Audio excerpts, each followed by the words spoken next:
Well, summer is back, and with it comes FX's The Bridge, which, for anyone who doesn't know, is not an FX original series. It is actually based on the series Brawn. But FX acquired it and basically remade it as The Bridge. And the premise of this show, for anyone who doesn't know, is that it deals with, on the surface, it's this kind of police procedural drama. Although it's right on the Mexican American border. I mean, it takes place in actually two locations. It takes place in El Paso and Juarez, and it's basically been hailed as a very authentic representation of not only CD law enforcement, but also the landscape, the locations. Everything about how this location is filmed and how this whole show proceeds has been praised about for its authenticity and for its relative realism, or at least relative to a lot of other police procedural shows which preceded this, what seemingly seems like a sorry for the redundancy there. All these other shows like NCIS and Hawaii Five-0, which I like Hawaii Five-0, the new one, but they do kind of proceed at this breakneck pace that you could argue is not entirely realistic. So The Bridge is one of those shows that seeks to break the mold, in the sense that that it proceeds more slowly and in a more methodical way. And come to think of it, that has actually proven to be somewhat of a detriment at the same time, as well as a benefit, which actually holds true in the season premiere, which I know it aired on Wednesday, but I'm just getting around to watching it now. Basically, the season premiere, if you liked the first season of The Bridge, then you will probably like this season premiere. Yeah, it is a little scattershot, and they haven't really done much to fix the slow pace. And I get what they were going for. I've always gotten what they were going for with this slow pace thing, because again, they're trying to show this very realistic portrayal of how the police on both sides of the border would kind of negotiate with each other, if they even would cooperate with each other, and how they would eventually solve a case, which side it goes to, blah blah blah. So the slow pace makes sense, but there is just this feeling of meandering that has always been, in my opinion, constant on the show, and it's never really been a deal breaker, but it's always kind of been prevalent. And The Bridge was one of those shows last summer where I could tell where they were ironing out the kinks as it was going along. If you're wondering how this compares to the other FX show this year that I praised, that I basically gave a glowing review to, Fargo, it's not as good as Fargo. I'm just going to say that right now. The Bridge, in my opinion anyway, is not as good as Fargo. It has certain advantages to it that Fargo does not necessarily employ, but for the most part, The Bridge, I was not nearly as eager to watch an episode of The Bridge as I was an episode of Fargo. But with that being said, just taking all comparisons out of it, I don't even know why I compared the shows. I mean, they are both on FX, but that's about it. This season premiere kind of served as a reintroduction, but at the same time kind of served as a way to set up future story arcs of the season. Again, it was just kind of scattershot, and that was one of the big flaws that I found. But that doesn't really detract from the acting. The acting all around is still perfectly. I mean, it's still perfectly acceptable. I don't mean to undersell it, but the thing is, with these actors, with the actors in the show, they all play it very, very straight, very unexaggerated. These conversations feel these conversations feel kind of awkward, which a lot of them have good reason to be. They purposely put these characters in awkward situations. Hell, Diane Kruger's character, Sonia Cross, which is still kind of a goofy name, it's kind of like Rex Colt, Sonia Cross, whatever. They even gave Diane Kruger's character Asperger's. So that just paves the way for all sorts of material in the way of awkward conversations, etc., etc. And the actors, for the most part, play that well, because Diane Kruger, Demian Bashir, Matthew Lillard, Ted Levine, all these guys do a great job, in my opinion. I don't really know if the characters themselves are not quite as strong as other shows. Like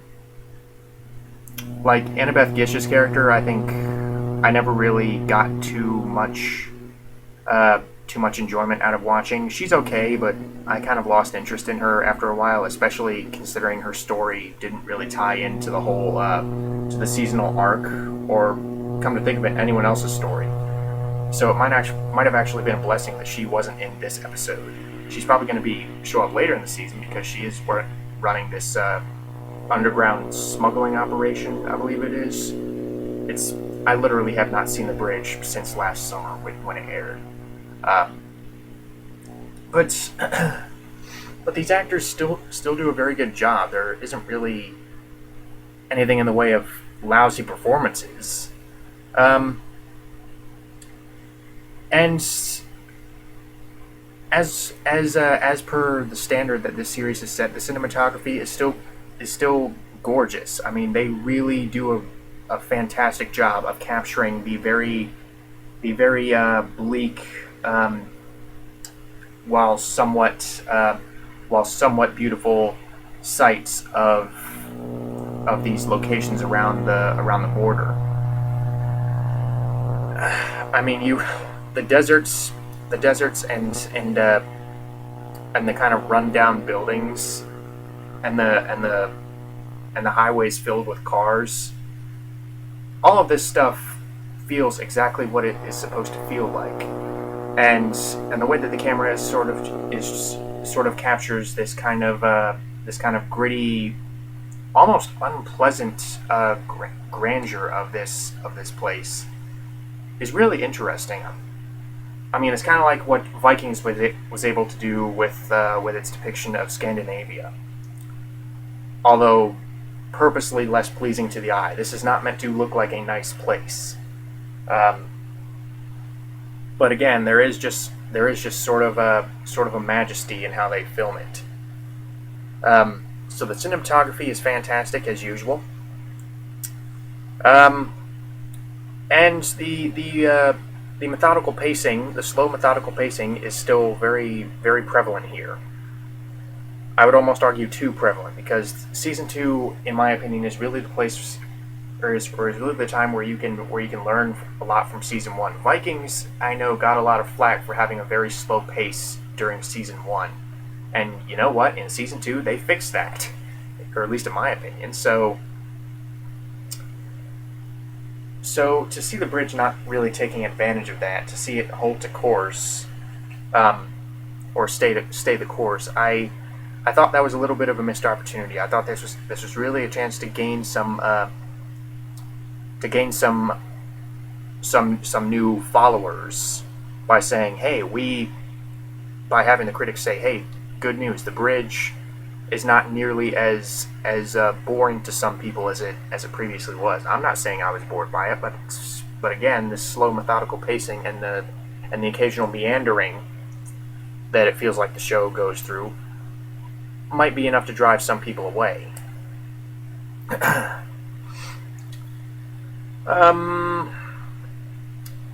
narratively, what really bothered me, or what really had me kind of questioning things this episode, was Sonia actually sleeping with the brother of the guy who killed her sister.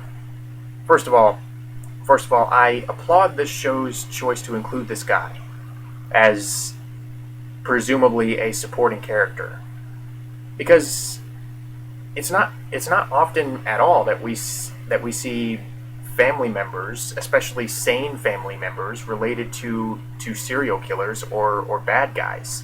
I mean, all too often on these police procedurals, are we are these people, are these criminals depicted as just bad people who have absolutely no relations.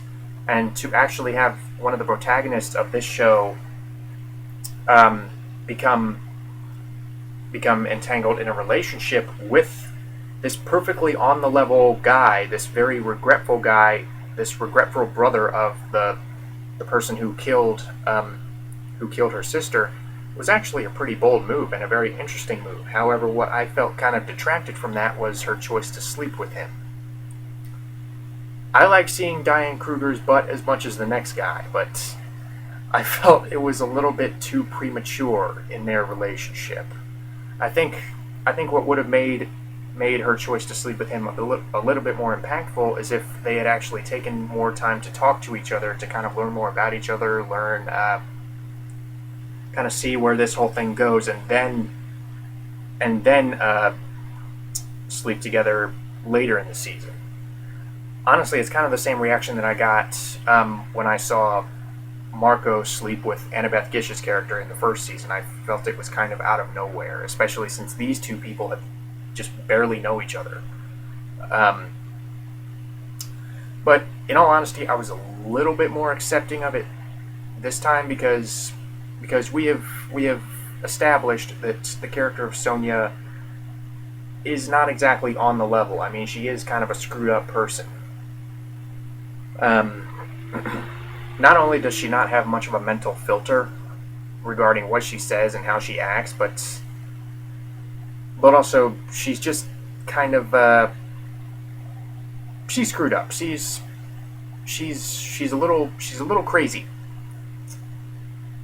Just in her attitude and at times in her lack of empathy for anything. And I know some of that has to do with her mental condition, her Asperger's, but another chunk of that, I think, I believe, is her personality. So the fact that we were doing it with this character who is already not entirely all there, I was a little more. I could believe it a little more. I believe her making an impulse decision like this a little more than I could Marco. And hopefully we will get to see this relationship develop more as the season goes on. But overall, this season premiere, it wasn't anything groundbreaking, but it was more of the bridge. It was kind of an introduction, and some of the storytelling could have been a little bit better, especially since a lot of these storylines don't really seem to connect with each other. I think they could have found. I just want these storylines to connect to each other a little bit more than they do. I understand what they were going for. Again, I keep saying that. Oh, I understand what the filmmakers are going for, but again, it just makes for the occasional convoluted point in the season. So hopefully it will get less convoluted as the season goes on. So yeah, the bridge. What else can I say?